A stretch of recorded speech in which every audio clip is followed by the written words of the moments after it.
할렐루야. 우리 하나님의 크신 은혜가 사랑가정마다 함께 하셔서 이번 한 주간 동안도 믿음으로 승리케 되시기를 예수님으로 축복합니다. 가장 인사하실 때 믿음으로 승리합시다. 인사하겠습니다.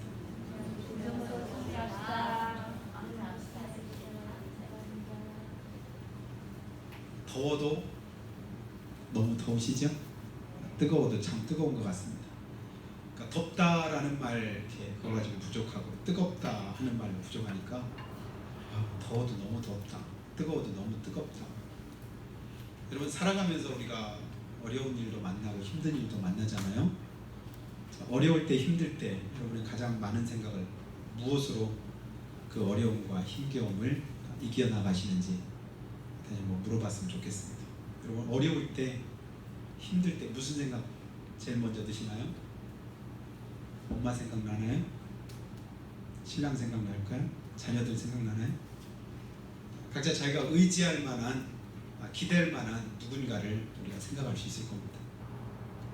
저 같은 경우도 어렵고 힘들 때 제일 많이 생각나는 게 저는 천국을 생각할 때가 있고 또 어느 때는 또 지옥을 생각할 때도 있고 또 이제 우리 예수님을 이제 많이 생각을 합니다.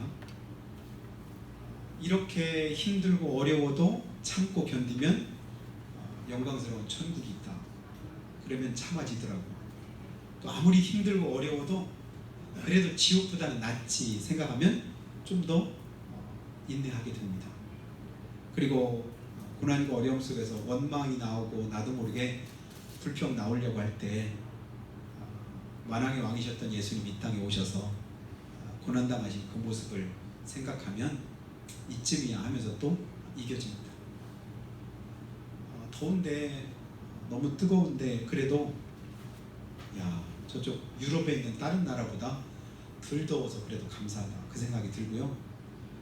진짜 더울 때는 또 야 이렇게 더울 때가 있었는데 그래도 그렇게 추울 때가 있었는데 오늘은 또 이렇게 덥네 참 신기하다. 그래서 추울 때를 또 머릿속에 한번 또 그려보고 갈수만인 대로 지금 상황을 어떻게든 새롭게 어떻게 모면해 볼 만한 다른 생각들을 한번 해보게 돼요. 왜냐하면 그 상황이나 그 여건에 내가 몰입이 되고 거기에 또 이제 너무 이제 깊이 내가 상념에 잡히다 보면 그것 때문에 나도 모르게 원망도 하고 불평도 하기 때문에 그렇습니다. 유럽에 있는 어떤 나라들은요 40도가 넘는답니다. 그건 또 40도는 또 별로 50도가 넘는 나라도 있답니다. 별로 안 놀라시죠? 엊그제 우리 제일 더웠던 때가 35도 정도밖에 안 올라갔더라고요. 근데 40도, 50도가 넘어갔네요. 중국과 독일 같은 데는 또 비가 너무 많이 와가지고 독일의 이제 메르켈 그 여자 총리가 오랫동안 이렇게 국민들로부터 사랑을 받고 큰 일들을 했는데 오늘 기사 뜬 걸 보니까 메르켈 총리가 홍수와 같이 떠내려갔다. 무슨 소린가 나는 홍수에 그분이 떠내려간다 했더니 그의 지지도가 비가 너무 많이 왔는데 그걸 대처를 잘 못한 것 때문에 그것 때문에 한순간에 다 떠내려간다 그런 뜻이더라고요. 그만큼 비가 많이 왔습니다. 중국의 지하철이 이렇게 이제 다 물에 잠겨서 물이 빠지고 보니까 그 속에 이제 수백 대의 차량들이 다 엉켜 있더라. 차가 그냥 스티로폴 떠다니지 둥둥둥 떠다니고 여러분 뉴스에서 보셨죠? 그만큼 비가 많이 왔더라. 비 안 온다고 여러분 원망하지 마시기 바래요. 불과 한 주 전에도 어떻게 이렇게 매일같이 비가 오냐 이러더니 또 한 주간 비 안 오니까 아니 그래도 소낙비라도 한 번씩 오고 뜨겁지 이렇게 비 한 방울도 안 오고 뜨겁기만 하다냐. 참 우리는 변덕이 죽을 듯 할 때가 너무 많습니다. 비 때문에 죽을 지경뿐만 아니라 죽은 사람도 많이 있거든요. 그러니까 내가 주어진 환경을 그래도 그 속에서 감사하죠. 이 속에서 한 번 더 감사하죠. 그런 마음 가지시면 좋겠어요. 원망하려고 들면 그 원망은 끝이 없어요. 그러나 감사하려고 생각하면 하루 종일 감사해도 부족합니다. 근데 둘 중에 하나. 내가 선택은 내 자유잖아요. 원망할 수도 있고 선택을 감사 쪽으로 할 수도 있는 어느 게 더 내게 유익하고 행복하냐. 결과는 분명합니다. 감사하는 사람이 훨씬 더 행복한 줄을 믿으시기 바래요. 여러분 행복하시기를 축복합니다. 주님도 우리가 행복하기를 원하셔요. 신명기에 보면 이스라엘아 너희는 행복한 자로다 말씀하잖아요. 너희와 같이 이와 같이 구원을 얻은 백성이 누가 있느냐. 숱한 고난이 있고 어려움이 있고 또 광야 40년 동안에 그런 고통이 있었지만 그럼에도 뭐라고 말씀해요? 너희들과 같이 이처럼 구원받은 그런 백성이 누가 있느냐. 그래도 오늘 내 모습이 그래도 은혜인 줄 믿습니다. 오늘의 내 모습이 하나님께 축복인 줄로 믿으시기를 예수님을 축복합니다. 그래 행복합니다. 그러면서 한 주간을 또 우리가 이제 지나게 되는데요. 며칠 전에 엊그제 이제 우여곡절 끝에 올림픽이 사상 최초로 5년 만에 열리게 되었습니다. 원래 작년에 올림픽이 열려야 되는데 한 해 연장해서 올해 일본에서 열리게 되었습니다. 근데 열리긴 했는데 코로나 때문에 관중들이 하나도 없이 그냥 선수들만 이렇게 경기를 합니다. 그리고 경기가 열리고 있는 우리나라 확진자가 전국적으로 얼마 1000명이 넘는 전에 해도요. 올림픽이 열리고 있는 도쿄에서만 하루 확진자가 5000명이 넘게 나온답니다. 그거 생각하면 또 그래도 감사합니다. 또 엎친 데 덮친 격으로 이번 주간에 태풍이 일본으로 또 상륙을 한다고 태풍이 지금 몰려오고 있습니다. 안 될 때는 진짜 뒤로 넘어져도 코가 깨지고 그리고 다친 데 또 다치는 그런 일들인데 일본이 아마 죽을 맛일 것 같아요. 이렇게 힘들고 어려울 때 그래도 내가 의지하고 내가 기도하고 내가 바라고 그래도 도움을 구할 수 있는 우리 하나님이 계시다면 얼마나 좋겠습니까? 근데 일본에는 하나님이 없잖아요. 숱한 우상들이 숱한 그런 이제 미신들이 판을 치고 있는 세계에서 가장 많은 미신들을 섬기는 나라 둘째가 라면 서러운 나라가 일본입니다. 어렵구나. 하나님이 안 도와주면 모든 게 다 힘들구나. 그런 생각을 한번 해보게 되는데요. 그래서 이번 그래도 올림픽이 그래도 각 나라를 대표하는 그 대표 선수들이 그래도 출전을 하잖아요. 그래서 그 선수들이 자기 나라의 명예를 위해서 최선을 다해서 이렇게 이제 경기하는 그런 모습들을 보고 우리나라에서 벌써 이제 금메달 소식이 엊그제 들려와서 기분이 더 좋긴 한데요. 여러분 우리의 인생도 경기하는 사람들과 크게 다르지 않은 걸 보게 됩니다. 또 성경에서도 말씀하기를 우리 인생을 경주에 비유하기도 하는데요. 오늘 말씀도 보니까 오늘 1절에요. 이러므로 우리에게 구름같이 둘러싼 허다한 증인들이 있으니 모든 무거운 것과 얽매기 쉬운 죄를 벗어버리고 인내로써 우리 앞에 당한 경주를 하며 우리 앞에 당한 뭘 하래요? 경주를 해요. 우리 인생을 경주로 오늘은 표현을 해주고 있습니다. 그래서 말씀의 제목을 이 경주에 빗대어서 경주 잘합시다 이렇게 이제 제목을 붙여봤습니다. 여러분 우리에게 주어진 인생의 경주 앞으로 남은 그런 기간 동안 잘할 수 있기를 주님을 축복합니다. 여러분 지금까지 잘했다고 거기서 그치면 그 다음이 아쉬울 수 있습니다. 그러나 지금까지는 미흡했어도 그 다음 잘하면 결과가 좋아질 수 있어요. 엊그제 우리나라 펜싱을 이렇게 펜싱 선수가 한 명 있는데 그분이 그래도 나이가 39살인데 그런데도 국가대표로 이렇게 가서 펜싱을 하더라고요. 이렇게 준결승인가를 하는데 15점을 따면 되는데 12대 6으로 우리나라가 이기고 있어요. 야 쉽게 이기겠구나. 12대 6 절반밖에 3점만 따면 되고 이 선수는 몇 점을 따야 돼요? 9점을 따야 돼요. 그런데 12점에서 더 이상 점수를 못하는 거예요. 상대방이 10점이 되고 12점 되고 14점 되고 15점 될 때까지도 점수를 못하고 결국은 절반 이상 갑절로 점수를 따고 있다가 지는 거예요. 아유, 난 처음 보는 사람이고 이름도 처음 듣지만 그래도 우리 편이 지니까 기분이 안 좋더라고요. 그래서 그냥 보다가 속상해가지고 꺼버렸네요. 그리고 한참 있다가 뉴스인가를 보니까 거기에 동메달 이렇게 써가지고 이렇게 나오는데 보니까 다시 또 그 선수가 이렇게 준결승에서 이제 다시 동메달 결정전에서 이렇게 하고 있는 걸 보니까 점수를 또 지고 있더라고. 이번에는 아까는 이기다가 지고 있어요. 아이고 또 졌나 보다 그랬더니 한참 지고 있다가 거기서 또 역전해가지고 이기더라고. 결론은 어떻게 내느냐가 중요하고요. 여러분 지금 잘한다고 교만하면 안 됩니다. 자만하면 안 됩니다. 거기서 안주하면 안 됩니다. 끝날 때까지 보니까 끝난 게 아니더라고요. 하나님이 끝났다고 말씀하시기 전까지는 아직 끝난 게 아닙니다. 다 됐다고 하시기 전까지는 아직 다 된 게 아니더라고요. 우리는 하나님 앞에서 행하되 최선을 다해서 여러분 경주하고, 그 경주를 누가 나를 대신해서 해줄 수 있는 게 아니잖아요. 부모가 나를 대신해서 뛰어줄 수 있는 것도 아니고, 남편이 해줄 수 있는 것도 아니고, 아내가 해줄 수 있는 것도 아니고, 내가 달려야 될 경주는 내가 해야만 됩니다. 우리 힘들고 어려워도 다른 사람이 못 해줍니다. 자기만의 경주를 행할 때, 그러나 우리에게 천만 다행스러운 건 뭐냐면, 내가 뛸 때 나를 도와주는 분이 계십니다. 그분이 누구셔요? 말하는 말은 우리 주님이시죠. 열심히 잘 달리라고 하시고, 또 힘들고 어려울 때 지칠 때 손잡아서 일으켜 주시고, 또 새 힘도 주시고, 끝까지 완주할 수 있도록 도우시는 분이 우리 하나님이신 것을 믿게 되기를 주님의 축원합니다. 그리고 인생 경기에서 끝까지 달려갈 때 하나님이 함께 하시고 도우시는데요.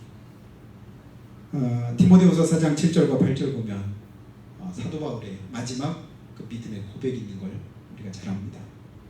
내가 선한 싸움 싸우고 달려갈 길을 마치고 믿음을 지켰으니 이제는 후로는 나를 위하여 의의 면류관이 예비되었으니 주 곧 의로우신 재판장이 그날에 내게 주실 것이니 내게만 아니라 주의 나타나심을 사모하는 모든 자에게 주실 것이라고 바울이 고백합니다.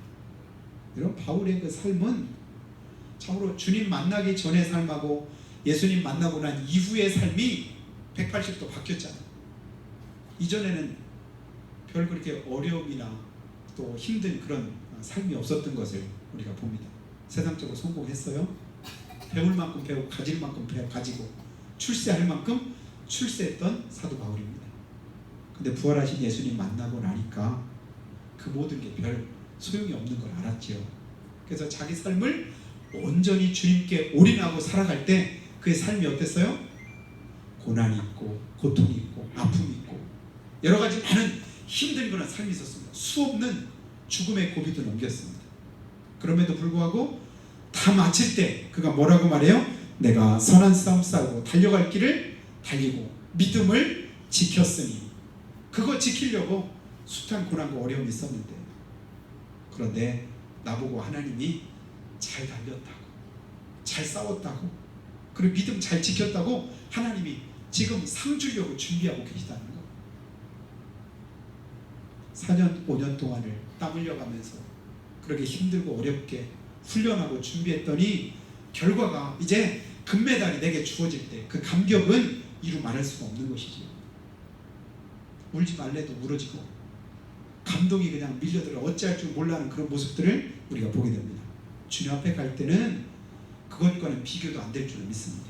여러분, 그 소망을 가지고 믿음으로 살아가시길 바라요. 그래서 힘들 때 어려울 때 주님 앞에 서게 될 내 모습을 한번 생각해 보는 거예요. 그리고 원망과 불평이 들려고 할 때마다 주님 앞에 서게 될 내 모습을 다시 한번 생각하면서 그 원망과 또 불평을 다 이제 내어버리고 오히려 감사로 바꾸시는 그런 삶이 될 때 우리에게 은혜가 되지요. 경주에서는 반드시 패자와 승자가 결정이 되는데요. 고린도전서 9장 24절에 보니까 이런 말씀이 있습니다. 운동장에서 다름질하는 자들이 다 달아날지라도 오직 상 얻는 자는 하나인 줄을 너희가 알지 못하느냐. 너희도 얻도록 이와 같이 다름질해라. 많은 사람이 달려도 결국 금메달 따는 사람 한 사람인데 너도 이와 같이 금메달 딸 수 있도록 그렇게 힘써라, 이렇게 말씀을 합니다. 처음에는 여러분 마라톤도 보면요, 마라톤 대회 처음 출발선에서 얼마나 많은 사람들이 뜁니까? 수백 명, 어느 때는 수천 명까지도 막 마라톤 대회 이렇게 뛰는 걸 여러분 보잖아요. 근데 마지막 결승선에는 몇 명이 들어와요? 진짜 끝까지 열심히 뛴 한 사람이 들어오면서 그가 우승을 하는 것을 우리가 보게 됩니다. 영적인 의미에서도 우리의 인생을 주님께서 오늘 경주에 비유하면서 말씀할 때 여러분 끝까지 열심히 다름질해서 우리가 승리자가 될 수 있기를 주님께서 원하시는 줄 믿습니다. 그렇게 행할 때 천만다행이고, 또 걱정하거나 염려할 게 없는 건요, 우리에게는 믿지 않는 사람들에게는 없는 몇 가지 특별한 하나님의 은혜가 있습니다. 그 가운데 첫 번째가 뭐냐면, 우리가 하는 경주는요, 믿음의 선배들의 열렬한 그런 응원이 있습니다. 여러분, 홈그라운드하고 그 다음에 원정 경기하고 선수들이 행할 때 대부분 자기의 홈구장에서 행할 때 성적을 잘 내는 이유가 뭔지 여러분 아시나요? 홈에서 내가 경기를 할 때는 그 홈에는 누가 더 많아요? 나를 응원하는 그런 관중들이 훨씬 많은 거예요. 응원하는. 힘들 때, 안 될 때 막 박수를 막 쳐주고. 여러분, 야구나 뭐 이런 거 한번 보세요. 막 거의 막 뭐 하려고 할 때 그 자기 구장에서 하면 홈그라운드 뭐 할 때는 상대방이 잘할 때는 막 야유도 보내고 있잖아. 우리 편 잘할 때는 얼마나 크게 박수 치고 막 일어나서, 미국 사람들은 보니까 막 일어나서 박수를 막 치고 격려하고 그러는 걸 보게 돼요. 우리가 믿음으로 행할 때 우리보다 먼저 믿음으로 살았던 성경에 많은 믿음의 선배들이 있습니다. 아벨이 있고, 에녹이 있고, 노아가 있고, 아브라함이 있고, 이삭과 야곱과 모세와 그리고 여호수아와 다윗과, 여러분 성경에 있는 많은 믿음의 인물들을 보세요. 아마 그분들이 우리가 이 땅을 살아가면서 믿음으로 행할 때 우리를 위해서 크게 응원하고 있다고 믿습니다. 그래, 잘한다, 잘해. 그리고 나보다 먼저 믿고 천국에 계신 우리 이제 부모님들도 계시고, 우리 이제 조상들도 계시겠죠. 그분들이 우리를 또 격려하는 줄 믿습니다. 그래서 오늘 1절에도 보면요, 이러므로 우리에게 구름같이 둘러싼 허다한 증인들이 있으니, 구름같이 둘러싼 허다한 사람들이 뭐하고 있을까요? 우리를 응원하고 있을 줄 믿습니다. 그래, 힘들어도 참아, 믿음으로 견뎌, 끝까지 한 발짝 더, 힘들어도 어려워도 조금만 더 참아. 그러면 고지가 바로 그 앞이에요. 하나님이 그 은혜를 우리 주시기를 원하시고, 또 그런 응원의 소리를 여러분이 한번 머릿속에 그리면서 힘들 때, 어려울 때 한 걸음 더 나아갈 수 있는 그런 은혜를 주님께서 주셨으면 좋겠습니다. 하나님의 말씀이 어느 때는 이해 안 될 때가 많습니다. 그리고 바랄 수 없는 그런 상황에 우리가 처할 때도 있습니다. 그럼에도 성경은 뭐라고 말씀하냐면, 아브라함이 바랄 수 없는 중에 바랐으니, 믿음으로 도저히, 믿음 아니면 도저히 바랄 수도 없고 생각할 수도 없는 그 일을 믿음 가지고 바랬더니 하나님께서 그를 뭐라고 하냐면, 너 참 잘했다. 그걸 뭐냐면 의롭게 여기셨다. 왜요? 어떻게 바랄 수 없는 중에 바랄 수 있는 건 오직 한 가지밖에 없습니다. 하나님의 약속이죠. 하나님이 그러신다고 했어요. 하나님이 그렇게 해주시겠다고 했어요. 아직 자기 몸에서 난 자녀가 한 명도 없음에도 불구하고 하나님은 뭐라고 말씀해요? 하늘을 쳐다봐라. 밤에 나가서 봤더니 별들이 많은데요. 또 바닷가로 데리고 갑니다. 바다에 뭐가 많냐? 모래가 많은데요. 네 자손들 그보다 더 많게 해주겠다. 아이고, 하나도 없어가지고 지금 그러는 판에 하나님 무슨 말씀이십니까? 아브라함이 믿음의 조상 되기 전에 주님께서 주셨던 그 약속, 아브라함은 끝까지 그 약속을 붙잡았습니다. 처음에는 이제 아브라함의 이름이 뭐예요? 아브람. 근데 나중에 아브라함, 어느 한 개인의 아버지가 이제는 열국의 아버지라고 이름도 바꾸게 하시고, 또 그렇게 부르게 하시고, 하나님이 그 이름대로 그대로 이루어 주신 것을 우리가 보게 됩니다. 이런 오늘 힘들고 어려워도 하나님이 약속하신 말씀이 있으면 그 말씀을 붙잡으시기 바라요. 환경이 힘들어도 어려워도 거기에 매이면 안 됩니다. 끝까지 하나님 말씀 붙잡으면 그 말씀이 내 속에서 역사하시는 걸 봅니다. 그래서 때로는 캄캄한 길을 홀로 걸을 때도 있고, 돌짝밭과 같은 길을 걸을 때도 있고, 가시밭길과 사막길 같은 고통을 당하는 때도 있습니다. 때로는 절벽 같은 절망에 직면할 때도 있습니다. 그러나 그럼에도 불구하고 끝까지 하나님의 약속 붙잡고 믿음으로 걸었더니, 믿음으로 주님 바라봤더니 어떻게 해요? 하나님의 능력으로 홍해도 가르십니다. 여리고성도 무너뜨리십니다. 가나안에 있던, 그곳에 있던 그 크고 강대한 그런 7 족속들도 하나님이 다 물리쳐 주십니다. 얼마나 그들이 대단한지 그 앞에 우리가 서고 보니까 메뚜기 같은데, 그렇게 여겨졌던, 도저히 감당 안 되는 그 대적도 하나님 물리쳐 주시더라. 우리의 싸움은 혈과 육이 아닙니다. 우리가 상대하는 대상은 내 힘으로 싸울 수 있는 그런 대상이 아닙니다. 누가요? 나와 함께 하시는 우리 하나님이 함께 하십니다. 도와주십니다. 그리고 내 뒤에서 그렇게 믿음으로 먼저 살았던 믿음의 선배들이 나를 뭐하고 있어요? 응원하고 있으면 믿으시기를 축복합니다. 나 혼자 사는 게 아니다. 안 믿는 사람들은 조상덕이다, 조상덕 이렇게 말하지만 우리 믿는 사람들은 하나님의 덕이고 먼저 믿고 구원받은 우리의 조상들 덕이죠. 사실은 그들이 나를 위해서 기도할 테니까요. 이번에 나를 응원하는 사람들에게 여러분 실망 끼치지 않도록 최선을 다해서 경주를 하시고요. 두 번째는 우리가 승리할 수 있는 그 길을 하나님께서 친히 가르쳐 주십니다. 어떻게 하면 잘 달리고 어떻게 하면 승리할 수 있을까를 다시 한번 1절 보면요. 뭐라고 말씀하냐면 모든 무거운 것과 얽매이기 쉬운 죄를 벗어버리랍니다. 여러분 경기 잘하려면 첫 번째 뭐 하래요? 무거운 것하고 얽매이기 쉬운 죄를 다 벗어버리라는 거예요. 그렇게 벗어버려야 잘 뛸 수가 있다. 자, 이 말씀 볼 때마다 전에도 여러분 한번 말씀드린 적이 있는데요. 생각나는 게 뭐냐면 해마다 9월 28일이 되면 여러분 9월 28일이 어느 날인가 혹시 아시나요? 6.25 전쟁 때 서울까지 다 빼앗겼었잖아요. 그 빼앗겼던 그 서울을 인천 상륙작전을 통해서 한미연합 해병대가 이제 인천 상륙작전 성공하고 나서 그 다음에 서울을 수복하고 서울의 태극기를 다시 꽂은 게 그게 우리나라 해병대거든요. 그래서 해병대에서 그날을 기념해가지고 해병 1사단에서 뭘 하냐면 무장 군장 구보 대회를 합니다. 그러니까 사단 전체 체육대회를 하는데 그 체육대회 할 때 제가 처음 군에 가가지고 그때 아마 일병도 못 달았을 텐데 그때 제가 응원단으로 가가지고 징 쳤다는 거 여러분 아셔요? 제가 징을 쳐본 적이 없었거든요. 근데 제가 마음에 생각할 때 군에 가서 뭐든지 할 수 있는 기회가 되면 뭐든지 한번 다 해보겠다 그 마음을 가졌거든요. 그랬더니 꽹과리 뭐 이런 거 가지고 뭐 하는데 꽹과리나 뭐 이런 거 칠 수 있는 사람 물어보더라고요. 이렇게 손들어 그러는데 안 쳐봤지만 치는 거 많이 봤잖아요. 저요. 그래 갔더니 저한테 징 치라고 하더라고요.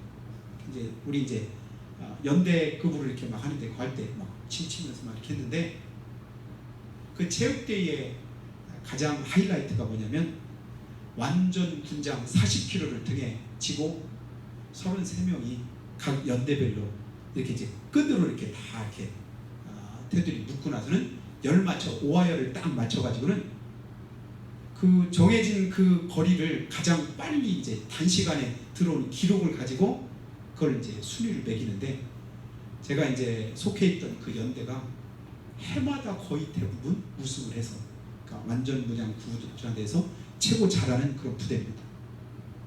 근데 그거 하려면요 각 계급별로 2병, 1병, 뭐 상병, 그러니까 장교 이제 위관급 장교까지 해가지고 다 이제 함께 몇 달 동안을 합숙하면서 훈련을 해요.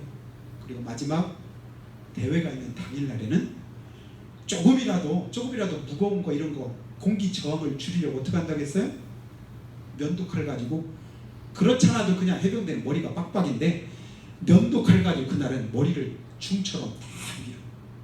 머리만 미는 게 아니에요. 눈썹도 밀어요. 얼굴 이런 데 수염이나 이렇게 조그만 털이라 왜냐면 뛰다 보면 공기가 좀이라도 저항이 있으니까 그걸 다 밀고 그리고 나서 진짜 생명 걸고 뜁니다. 제가 있던 그때 그렇게 뛰다가 그렇게 훈련을 하는데도 정말 죽자하자 뛰니까 뛰던 사람 하나가 소위 하나가 중간에 가다가 쓰러졌어요. 그러면 더 이상 못 가죠. 다 같이 가야 됩니다. 그냥 가기도 힘든데 그 사람 쓰러졌으면 어떻게 해요? 그 사람을 같이 둘러 업고 그리고 나서 뛰어가지고도 우승을 했던 적이 있습니다. 그러니까 다 뛰고 나서 뭐라고 하냐면 이 기합 빠진 소위가 자기 관리 하나도 제대로 못해가 중간에서 기합 빠지게 쓰러져 다들 자기보다 계급이 밑에고 자기 부하들인데도 불구하고 부하들이 오히려 뭐라고 하는 거예요. 이런 기합 빠진 소위가 이런 우리가 믿음으로 살지 않고 하나님 앞에서 제대로 준비하지 않으면요, 원수 마귀가 우리를 조롱합니다. 하나님 앞에서 우리가 할 말이 없습니다. 그러나 힘들고 어려워도 얽매이기 쉬운 죄, 무거운 짐 다 내려놓고 주님 바람에 최선을 다해서 뛰면 결국은 하나님께서 좋은 성적을 거두게 하시고 우리에게 은혜를 베풀어 주십니다. 아직도 얽매여 있고 무거운 짐을 지고 있는 그 모든 것, 여러분 주님께 내려놓으시기를 축복합니다. 그거 둘러매고 뛰려면 힘들어요. 어려워요. 그것 때문에 원수 마귀가 자꾸만 우리를 미혹합니다. 그거 다 내려놓고 벗어놓고 주님 바라보면서 행하다 보면 하나님께서 우리에게 은혜를 베풀어 주십니다. 그거 벗을 수 있는 그런 방법이 뭐예요? 회개죠. 하나님, 오늘 또다시 내가 하나님의 은혜가 아니면 살 수 없기에 하나님 은혜 구하면서 우리 허물리고 죄악된 것 주님 앞에 내려놓습니다. 주여 도와주세요. 붙들어 주세요. 그리고 힘들고 어려워도 또 뭐라고요? 인내로 뛰라가 인내로. 좀 더 참자. 한 번 더 참자. 한 걸음만 더 참으면 그 다음에 갈 수 있다. 산에 살고 있는 어떤 분이 그러더라고요. 높은 산, 저 산까지 가야 되는데 아이고 옆에 있는 다른 산이 언제 저 산까지 가요? 그랬더니 쉽게 갈 수 있는 방법이 있지. 어떻게 하면 되는데요? 저 산 보고 가면 보는 순간에 지친대요. 근데 자기는 뭐냐면 세 발짝 앞에만 보고 간대. 세 발짝 앞에만. 뭐 그게 높든지 말든지 어떠니 그거 생각 안 하고 자기 세 발짝 앞에만 보고 가다 보면 어느 순간에 그 높은 산에 올라가 있더라고. 인생 사는 비결도 그렇구나. 내 앞에 있는 그 어느 것 작은 것 하나도 나는 감당도 못하고 하지도 못하면서 뭐부터 생각해요? 큰 거부터 해. 예수 믿으시죠? 못해. 바빠서 못해. 왜요? 아이고 예수 믿으려면 매주마다 가야 되죠. 저녁마다 또 가야 되죠. 새벽마다 또 가야 되죠. 아니 1년에 한 번도 못 나면서 뭐같이 생각해? 새벽마다 매일같이 뭐하고 이렇게만 생각을 하는 거야.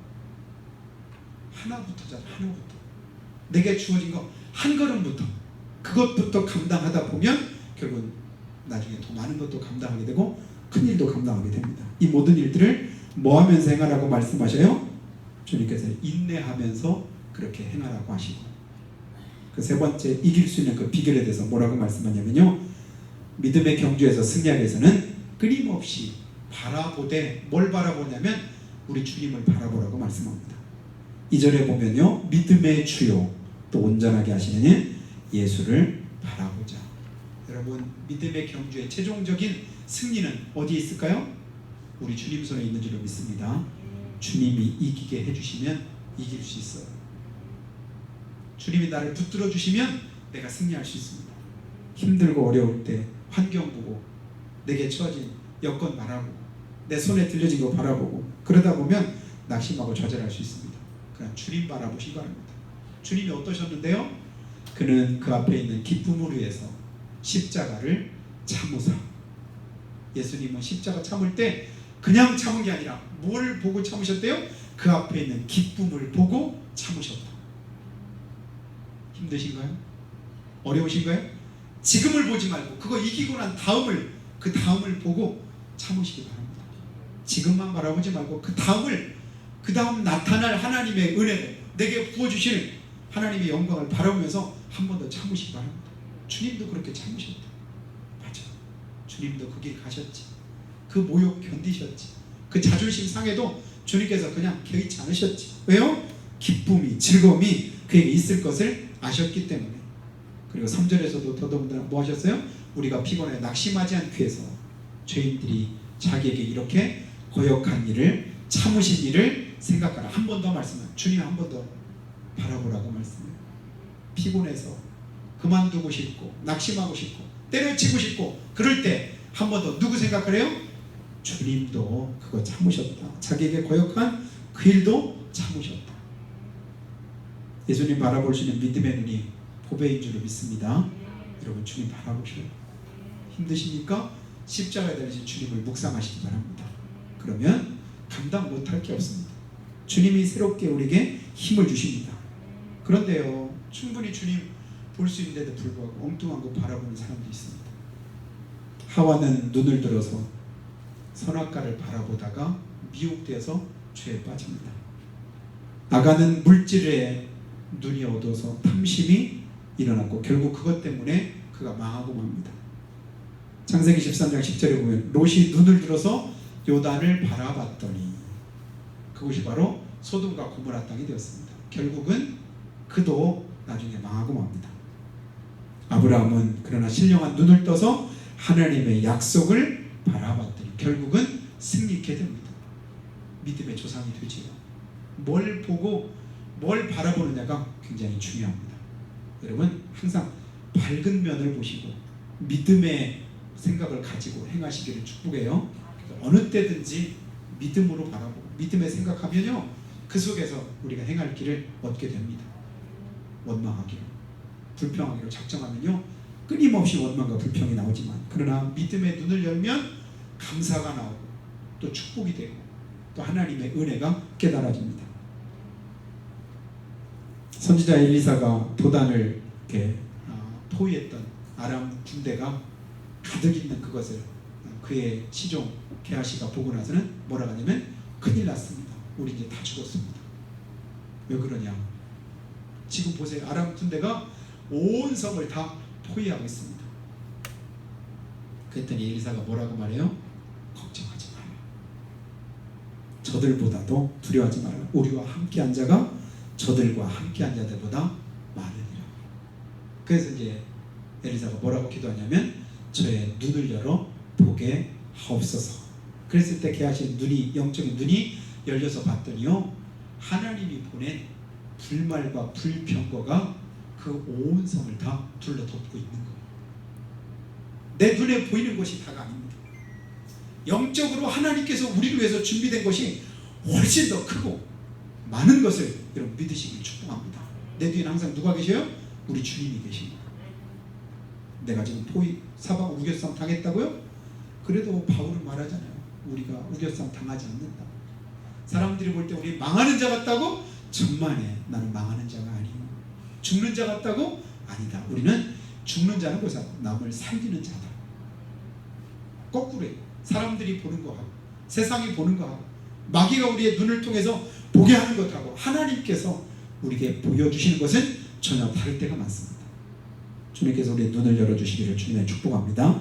뭘 보느냐가 중요해요. 주님 바라보고 천국 바라보고 성경 말씀 보시고 그 말씀 기억해서 여러분의 믿음의 경주가 인생의 경주가 참으로 하나님 앞에 끝까지 완주하고 또 승리하는 귀한 축복이 있길 예수님의 이름으로 축원합니다. 그래서 한번 기도할 때 하나님 오늘 내가 바라보고 있는 것이 무엇인가 다시 한번 기억하기 원합니다. 풍랑이 거세게 일수록 우리는 세상 풍파 보지 말고 풍랑을 다스리고 또 역사를 주관하시는 만왕의 왕이신 우리 예수님을 바라봐야 될 줄로 믿습니다. 신앙생활에서 성공자가 되려면 믿음의 주요 또 온전케 하시는 인 예수님을 바라보고 집중할 때 우리가 승리케 되는 줄 믿습니다. 무거운 짐, 얽매기 쉬운 죄 벗어버리고 인내로서 우리 앞에 당한 경주를 우리가 잘 마칠 수 있도록 믿음의 주여 또 온전케 하시는 우리 주님 바라보며 한 주간 동안 승리할 수 있도록 은혜를 허락해 주시옵기를 한 목소리로 고백하며 기도하겠습니다. 우리 아버지 하나님 은혜 감사합니다. 우리가 연약한